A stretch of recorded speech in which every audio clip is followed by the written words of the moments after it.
আসসালামু আলাইকুম। আজকে হচ্ছে পিএসপি ক্লাস 6। সো আমরা হচ্ছে আগের মোট 5টা ক্লাস করলাম। 5টা ক্লাসে আমরা পিএসপি সম্পর্কে মোটামুটি সবাই একটা ধারণা পেয়ে গেলাম। সো আজকে হচ্ছে আমাদের ক্লাস 6। সো আজকে হচ্ছে 6 নাম্বার ক্লাসে আমরা যে বিষয়টা শিখবো সেটা হচ্ছে পিএসপিতে কিভাবে কাজ করতে হবে, বা এটা হচ্ছে কি কাজ বা কি কাজ করলে এটা ইরর ধরতে পারে, বা এই বিষয়গুলো হচ্ছে আমরা মোটামুটি বেসিক জিনিসগুলোকে জানবো। সো ফার্স্ট হচ্ছে আমরা আগের মতো করে এখানে লোকাল হোস্ট সার্চ দিব, এলো CAL লোকাল হোস্ট লিখে এখানে এন্টার ক্লিক করব। ঠিক আছে।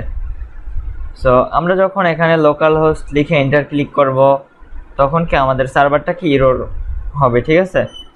সো ফার্স্টে আমাদের কি করতে হবে, সার্ভারটাকে কি এখানে চালু মানে ওপেন করে দিতে হবে। সো ফার্স্টে এখানে সার্চ দিব আমরা জ্যাম্প লিখে, XAMPP জ্যাম্প, এটাকে একবার ক্লিক করবো আমাদের একটা সার্ভার চলে আসবে। তো আমার এখানে ওপেন করা আছে, জাস্ট এখান থেকে কি আমাদের যে অ্যাপাসি নামে যে অপশনটা আছে এটাকে ওপেন করে দেবো। এখান থেকে কি সরাসরি আমরা জাস্ট এখান থেকে স্টার্টে ক্লিক করবো, এটা স্টার্ট হয়ে যাবে। ওকে, এটা যখন এখানে ব্লু বাটন হয়ে যাবে, ব্লু হয়ে যাবে, তখন কি এটা স্টার্ট, আমরা মনে করবো কি এটা স্টার্ট হয়ে গেছে। সো সেমভাবে আমি যদি এটার উপরে আবার রিলোড করি তখন কি এই যে আমার যে এটার যে একটা ড্যাশবোর্ড আছে, সো ড্যাশবোর্ডটা কি আমার ওপেন হয়ে গেছে। ড্যাশবোর্ডের ভিতরে কি এই জিনিসগুলো অলরেডি আছে। সো এখন আমরা কি করব, আমাদের যে ফাইলটা নিয়েছিলাম, আমরা এখানে একটা ফাইল নিয়েছিলাম, আমি হচ্ছে অল ক্লাস এফ এর ভিতরে রাখছিলাম, এই যে জ্যাম্প নামে যে সফটওয়্যারটা আছে এটার ভিতরে ঢুকবো। এখান থেকে হচ্ছে আমরা ঢুকবো হচ্ছে এই যে htdocs এই সফটওয়্যারটার ভিতরে, এই ফোল্ডারটার ভিতরে। এখান থেকে আমরা সিলেক্ট করব হচ্ছে আমাদের অলরেডি ওপেন হয়েছে এই ফাইলটা, এই যে ড্যাশবোর্ডের যে ফাইলটা আছে এই ফাইলটা কি আমাদের অলরেডি ওপেন হয়ে গেছে। সো আমরা হচ্ছে এই ফাইলটাকে ওপেন করব না, আমরা হচ্ছে এখান থেকে এই ফাইলটাকে ওপেন করব, এই php/classes। আমি একই সাথে এটাকে একটু ব্র্যাকেটসে ওপেন করে নিব। ওকে, আমি হচ্ছে এটাকেও ব্র্যাকেটসে ওপেন করে নিলাম। এখন পর্যন্ত আমার এখানে কোনো কোড করা নাই, জাস্ট এখন এই সফটওয়্যারটাকে এই ফাইলটাকে কি আমার ধরে দিতে হবে। এখানে কি লেখা আছে, php ডট, আমি একটু রিনেম করে নিই, এখানে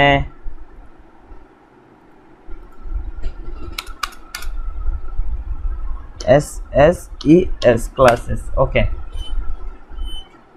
আমি হচ্ছে এটা হচ্ছে চেঞ্জ করা যাবে না। ওকে, যাই হোক।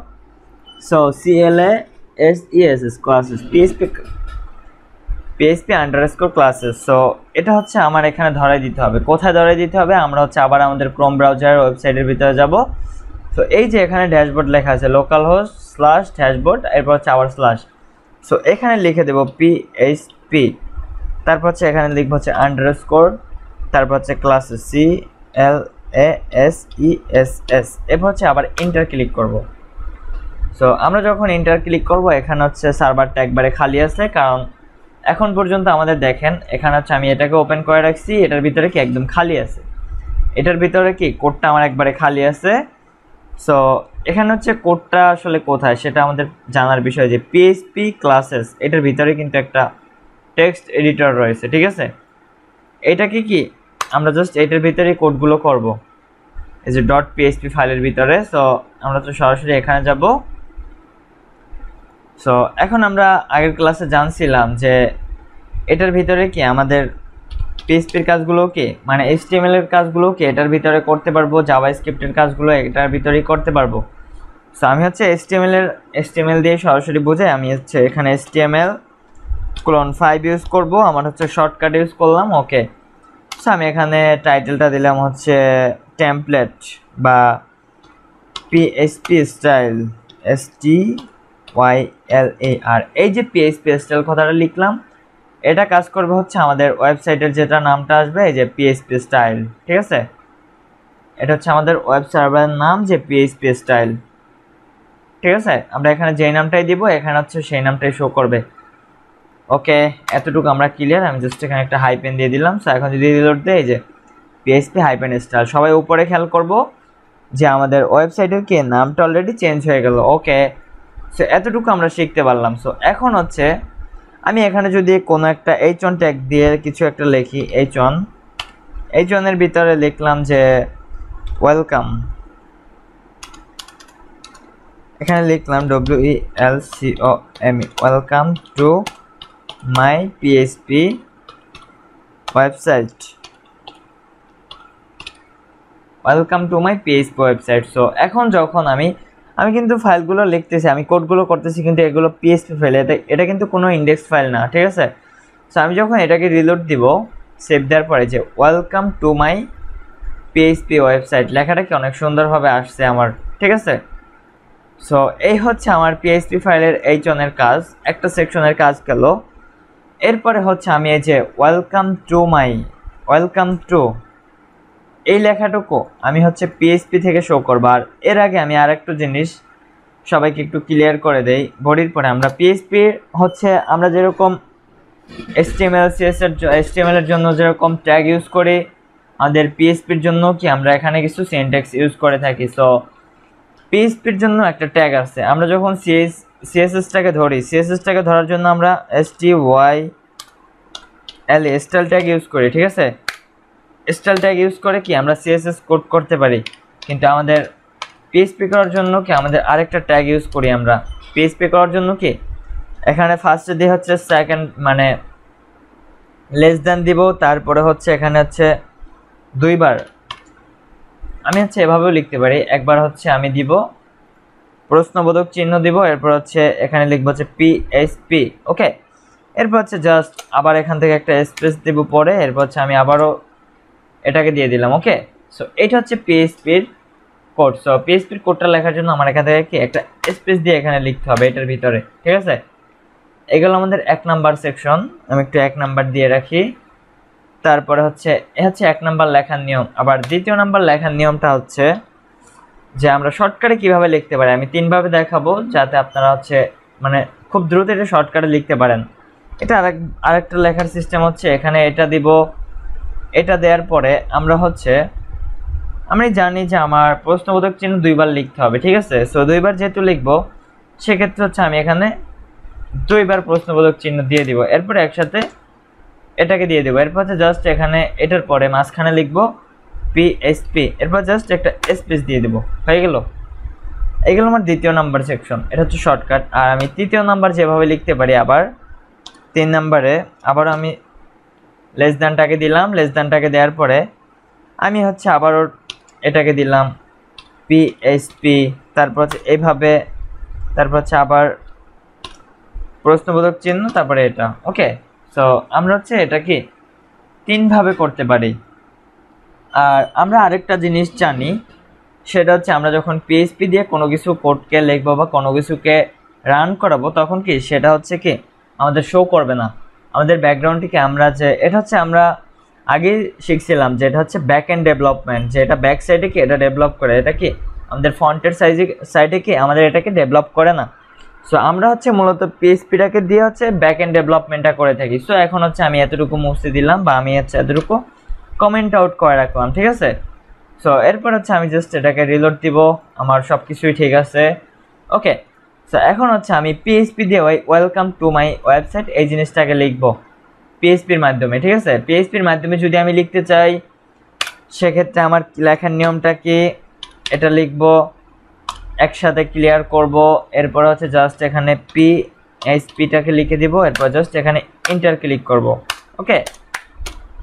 এরপরে হচ্ছে যে কাজটা করব সেটা হচ্ছে এটার ভিতরে আমরা কোডটা করব। আর আমরা জাভাস্ক্রিপ্টে কি পারি, যে আমরা যখন কোনো একটা কোডকে রান করতে চাই, সেক্ষেত্রে হচ্ছে আমরা ডকুমেন্ট.রাইট লিখে তারপরে সেটাকে ডকুমেন্ট থেকে কি আমরা রান করাই। কিন্তু আমরা যখন পিএইচপিতে একটা কোডকে লিখবো বা পিএইচপি থেকে যখন একটা কোডকে রান করাবো, তখন আমরা এখানে লিখবো ইকো, তারপর হচ্ছে এখানে দিব হচ্ছে সিঙ্গেল কোটেশন। আমি হচ্ছে 2 ভাবে কাজটা দেখাবো। ইকো সিঙ্গেল কোটেশন দিলাম, আমি আবারও এখানে লিখলাম যে ওয়েলকাম টু মাই ওয়েবসাইট, আমি just welcome to my PHP just এতটুকুই লিখলাম আমি, ঠিক আছে। এখন যদি আমি এটাকে আমরা এখানে আরেকটা অভ্যাসে পরিণত করব, সেটা হচ্ছে আমরা এখানে একটা সেমিকোলনটা অবশ্যই দিয়ে দিব, কারণ এটা হচ্ছে আমাদের কি অভ্যাসে পরিণত করতে হবে। কারণ এটা যদি আমরা বারবার মানে মিচিং করি, সেক্ষেত্রে হচ্ছে আমাদের কি এটা কাজ করবে না, সেটা আমি একটু পরে দেখাবো। আমি জাস্ট এখানে রিলোড দেব, রিলোড দেওয়ার পরে কি এখানে লেখাটা চলে আসলো যে ওয়েলকাম টু মাই পিএইচপি। ঠিক আছে, এতটুকু তো আমরা পারলাম যে আমরা হচ্ছে কিভাবে ইকো মাধ্যমে কি আমরা এটাকে রান করাতে পারি। ওকে, সো এটার পরে আমি হচ্ছে পিএইচপিটার পরে আমি এখানে আবার একটা বিআর ট্যাগ দিব, বিআর ব্রেক। আমরা হচ্ছে একটা বিআর ট্যাগ দিব, ব্রেক ট্যাগ। ওকে, বিআর ট্যাগের পরে আমি হচ্ছে আবার এই পিএইচপি ট্যাগটাকে সম্পূর্ণ লিখবো এখানে। সো আমার এখানে কোডটা লেখা আছে, আমি জাস্ট এখান থেকে কপি করে নিই, এখান থেকে জাস্ট কন্ট্রোল ভি দিয়ে পেস্ট করি, কন্ট্রোল ভি দিয়ে আমি আরও একবার লিখে নিই, কারণ পিএইচপি কোডটা আমার অনেকবার প্রয়োজন হবে। ওকে, সো আমি হচ্ছে একটু নিচে যাই, আমার হচ্ছে এই লাইনটার দরকার নেই, আমার জাস্ট একটা লাইনের দরকার। সো আমরা হচ্ছে ইকো দিয়ে লাইন আবারও রান করাবো, কিন্তু সেটা হচ্ছে আবার অন্য সিস্টেমে।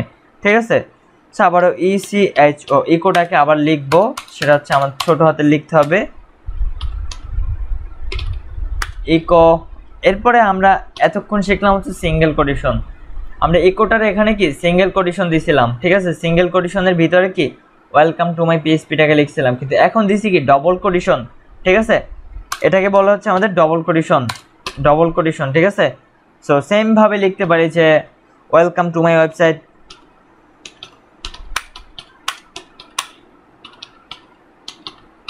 Welcome to my website. Okay, so আমি হচ্ছে এখন এটাকে সেভ দিলাম, সেভ দেওয়ার পর যখন এটাকে রিলোড দিব, আমার এই যে নিচে কি আরও একটা লাইন চলে আসলো, সেটা কি welcome to my website. But এখানে আমি কাজটা করছি কিভাবে, আমি কিন্তু এখানে একটা পিএইচপি করি না, আমি এখানে কি দুইটা পিএইচপিকে নিয়েছিলাম, তারপর হচ্ছে দুইটা পিএইচপি দিয়ে তারপর হচ্ছে আমি কাজটাকে করছি। ঠিক আছে, সো এখন হচ্ছে আমাদের মেইন যেটা পয়েন্ট, আমি এটাকে কেটে দিলাম, বা এটা এভাবেই থাকবে। আমি হচ্ছে জাস্ট এখান থেকে সেমিকোলনটাকে কেটে দিব, সেমিকোলনটা কেটে দেওয়ার পরে রিলোড দিব, আমার কোনো কিছু চেঞ্জ আসতেছে না। ওকে, সো চেঞ্জটা আমাদের দেখার জন্য আমি হচ্ছে কন্ট্রোল ডি দিয়ে আমি সেম জিনিসটা আরেকবার বানিয়ে নিলাম, আর এখানে হচ্ছে আমি এটাকে ছোট হাতে লিখব, আমি হচ্ছে এটাকে এখানে পেস্ট করে দিলাম welcome to my website. Okay, so এটা কিন্তু আমি পিএইচপির এটার ভিতরেই করতেছি কোডটা, এই যে পিএইচপির এটা শুরু, এটা হচ্ছে কি আমাদের শেষ, আর এখানে যেটা আছে এটা হচ্ছে আলাদা আরেকটা পিএইচপি, ওটা হচ্ছে আলাদা আরেকটা সেকশন। সো এটা হচ্ছে আমাদের আরও একটা সেকশন। আমরা হচ্ছে পিএইচপির কোড রান করার জন্য কি আমরা কিছু ফাংশন ইউজ করি, ফাংশনগুলো কি যে ইকো, এটা হচ্ছে কি আমাদের একটা ফাংশন, এই ফাংশন দিয়েই কি আমরা পিএইচপির কোনো একটা আমরা যা কিছু লিখবো সেটাকে এখান থেকে রান করাতে হবে। ওকে, সো এরপর যখন আমি এটাকে রিলোড দিব, আমার পুরো সার্ভারটা হচ্ছে ইরর দেখাবে, এই যে পুরো সার্ভার, যে এখানে লেখাই দিছে যে প্রেস ইরর, সিনট্যাক্স ইরর, তারপর হচ্ছে ইন্সপেক্টেড টোকেন ইকো, এই যে ইকো ডবল কোলন কমা, তারপর হচ্ছে অর, এরপর হচ্ছে এখানে জ্যাম্প, তারপরে htdocs পিএইচপি আমার যে ফাইলগুলো আসতেছে, তারপরে index.php। এরপর হচ্ছে দেখেন এখানে আমার কি কি জিনিস ভুল ম্যাচিং আছে, সেই জিনিসটা কিন্তু ও কিছুটা হলেও কি এখান থেকে ধরে দিতে পারতেছে। বাট এখানে একটা জিনিস আমরা মনে রাখবো যে আমাদের যে এই ভুলটাও ধরাই দিতেছে, আমাদের কোনখানে ভুল হইতেছে কি সেটা কি এখানে আমাদের ইররের মাধ্যমে কেউ ধরাই দিতেছে যে আমার কি কোথাও একটা কোডে কি আমার এখানে ভুল আছে, সেটা যেখানেই হোক আমরা এতটুকু জানবো যে আমাদের পিএইচপি কোডের ভিতরে কি আমাদের কোথাও ভুল আছে, জাস্ট এতটুকু জানলে আমাদের এনাফ। সো এখন হচ্ছে ভুলটা কোথায় সেটা হচ্ছে আমাদের কিন্তু দিয়ে দিছে যে 16 নাম্বার লাইনে, কিন্তু এটা হচ্ছে আমরা যখন কোনো একটা কাজ করবো সেটা হচ্ছে ভুলটা যে 16 নাম্বার লাইনে এমন না, এই ভুলটা হচ্ছে অন্য অন্য লাইনেও হতে পারে। কিন্তু এখানে ভুল কোনটা, এই যে অরের পরে আমাদের এখানে একটা সেমিকোলন বা ডবল কোলন এগুলোর একটা ম্যাচিং হতে পারে, যে অরের পরে ও আমাদেরকে সংকেত দিয়ে দিচ্ছে যে এই ভুলগুলো কি তোমার হতে পারে, কোথাও মিস্টেক আছে, এই জিনিসগুলো ডবল কোলন আর একটা হচ্ছে সেমিকোলন। আমরা যেটা বললাম যে আমরা সেমিকোলনটা দিতে কি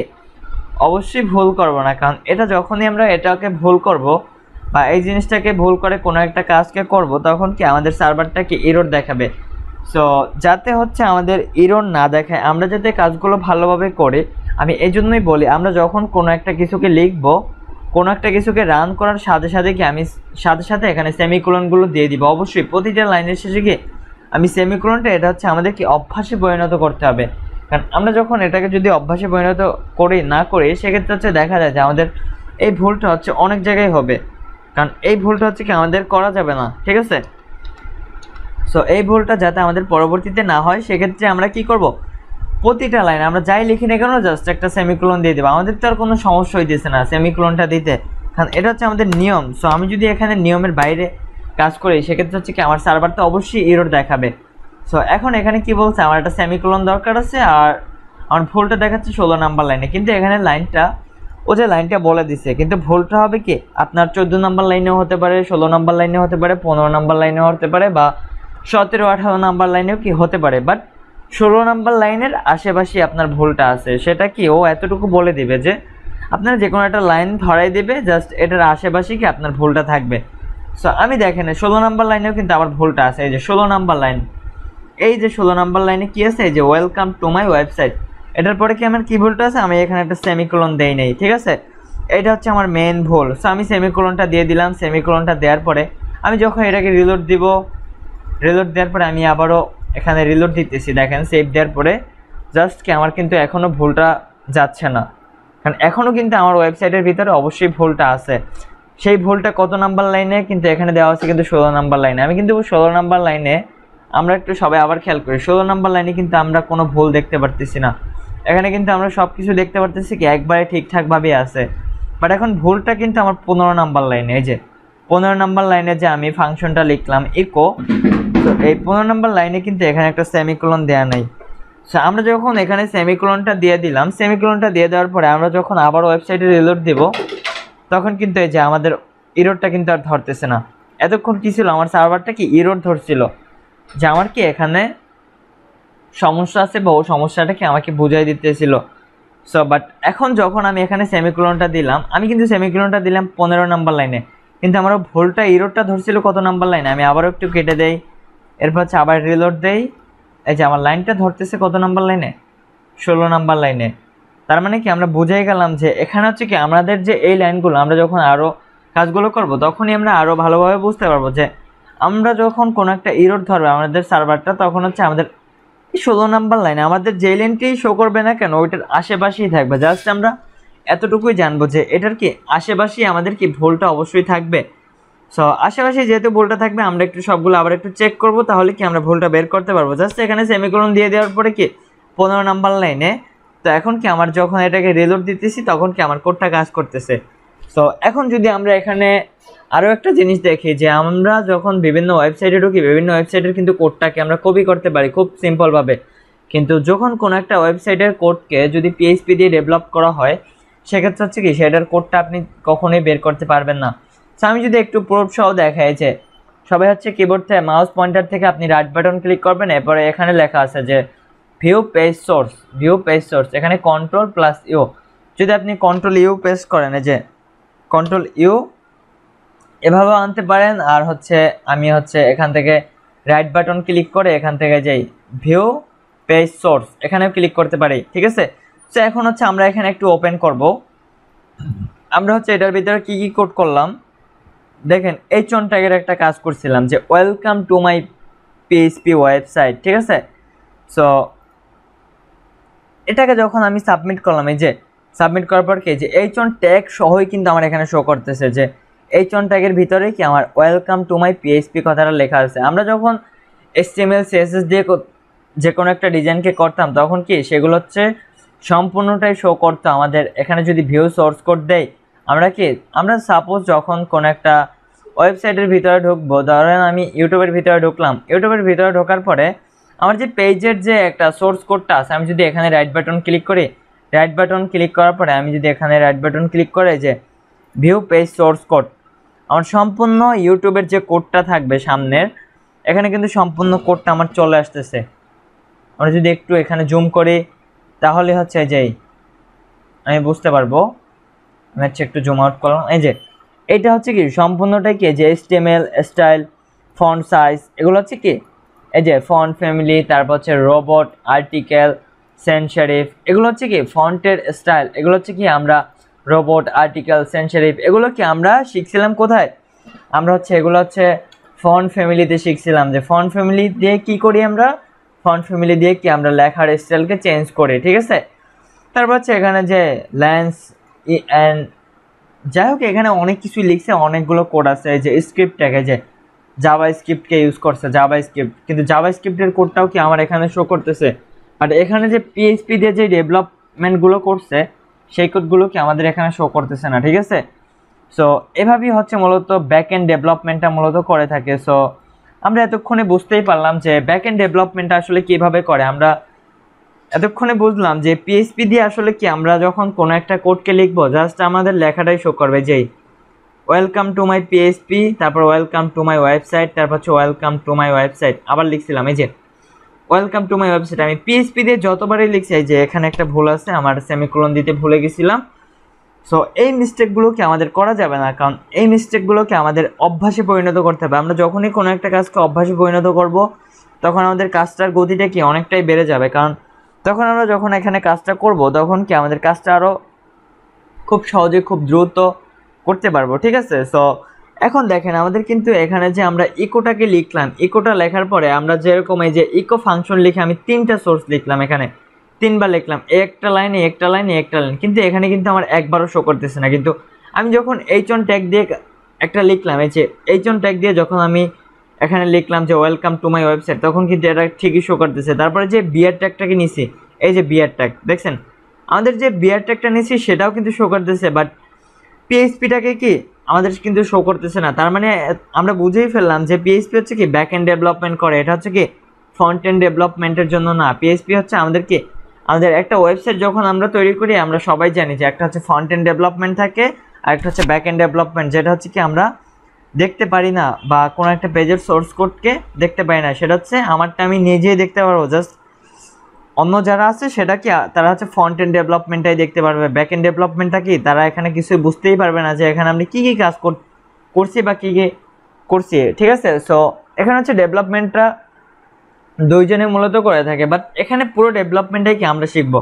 ফ্রন্ট এন্ডটাও ডেভেলপমেন্টটা তো অলরেডি শিখেই ফেললাম, অ্যান্ড হচ্ছে ব্যাক এন্ড ডেভেলপমেন্টটাও কি আমরা পিএইচপির মাধ্যমে সম্পূর্ণ জিরো থেকে, আমি আগেই বলছিলাম যে আপনাদেরকে কি জিরো থেকে লেভেল 1 পর্যন্ত কি সম্পূর্ণ সেকশনটা কি লেভেল 100 পর্যন্ত আমি সম্পূর্ণ সেক্টরটাকে অনেক ভালোভাবে আপনাদেরকে বোঝাবো।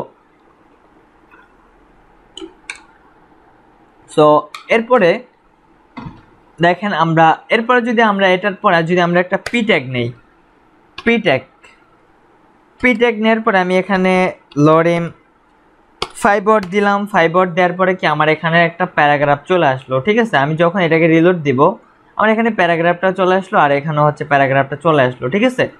বাট এটার সোর্স কোডটা কি আসলো, এই যে পি ট্যাগের ভিতরে, এই যে পি ট্যাগের ভিতরে কি আমার সোর্স কোড সহ চলে আসলো, এই যে পি ট্যাগের ভিতরে হচ্ছে lorem word 1 word 2 word 3 word 4 word 5, আমি কি লরিমের 5 ওয়ার্ড নিয়েছিলাম, আমার কি এখানে 5টা ওয়ার্ড সহ সম্পূর্ণটা শো করতেছে যে আমি এখানে কি আমাদের 5টা ওয়ার্ড আছে লরিমের।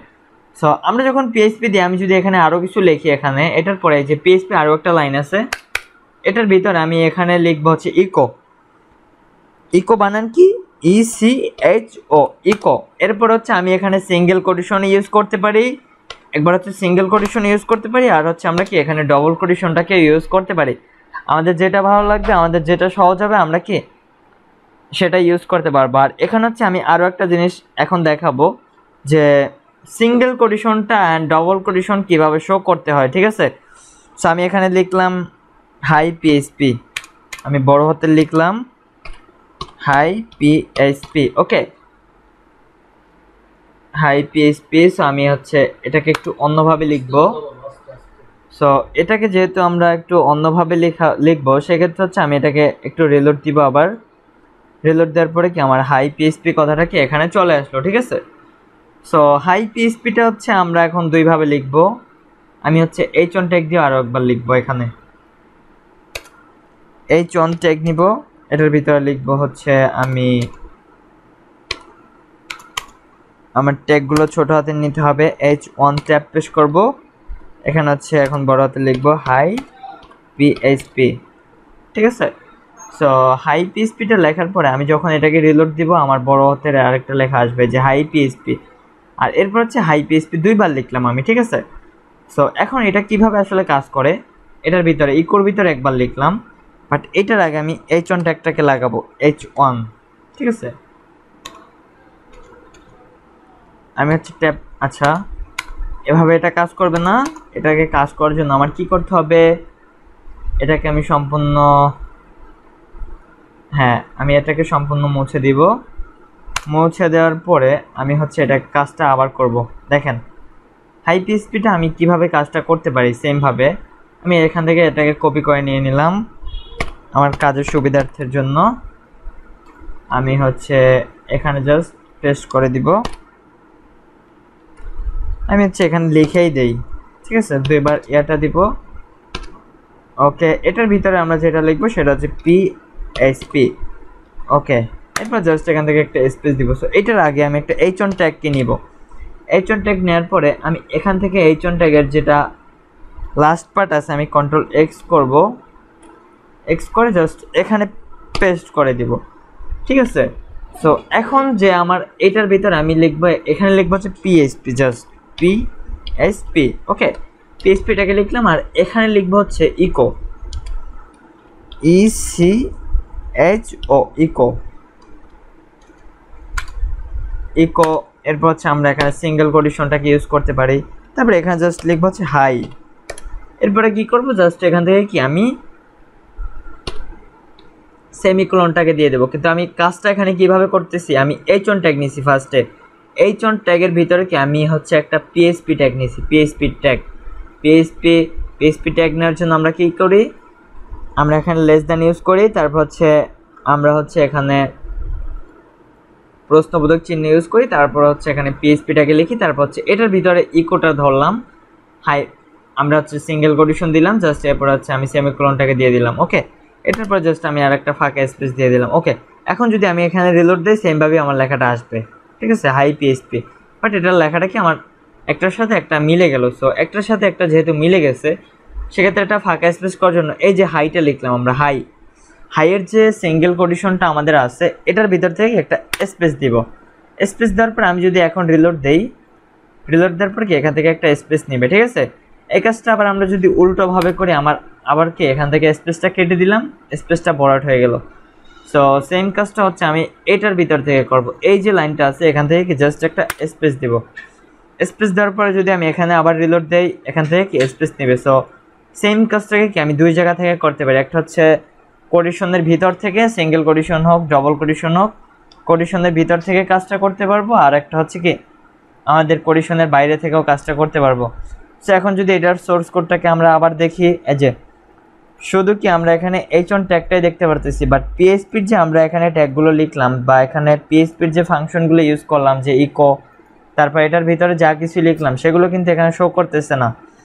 সো এটা ক্লিয়ার করলাম যে আমরা যে পিএসপি দিয়ে কি মোটামুটি যে আমরা ব্যাকএন্ড যে ডেভেলপমেন্টটা করে থাকি সেটা হচ্ছে আমরা মূলত পিএসপি দিয়েই করে থাকি, ঠিক আছে।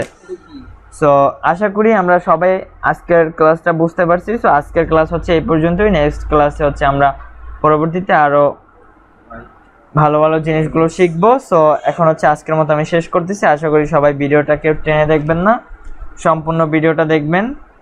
আর কথাগুলো হচ্ছে সবাই ভালোভাবে শোনার চেষ্টা করবেন যাতে হচ্ছে সম্পূর্ণ বিষয়টা আপনারা বুঝতে পারেন।